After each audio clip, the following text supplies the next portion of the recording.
Si les années passent, la douleur, elle, est toujours là.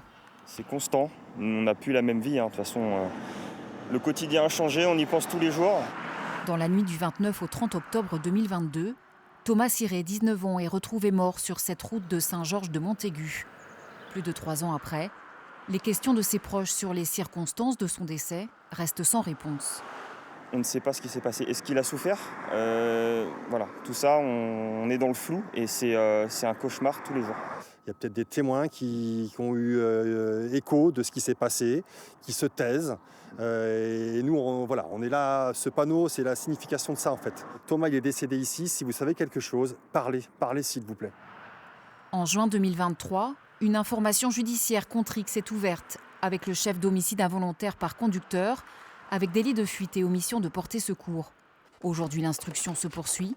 La famille de Thomas, elle aussi, continue ses recherches. Et ça représente beaucoup d'investigations de notre part. On a sonné à chaque porte de chaque maison pour savoir si quelqu'un avait des informations à nous donner, tout simplement. Ça, c'était au tout début de nos investigations avec Clément.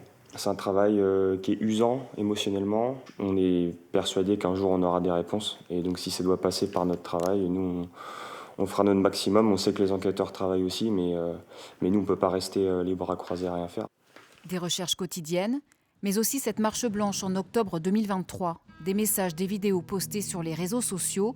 Si le temps passe, les proches de Thomas restent plus que jamais mobilisés. Le but aujourd'hui, c'est vraiment de faire un appel à témoins et que ces gens comprennent qu'il n'est pas trop tard. Un nouvel appel avec toujours la volonté et le besoin de savoir ce qu'il est arrivé à Thomas cette nuit-là.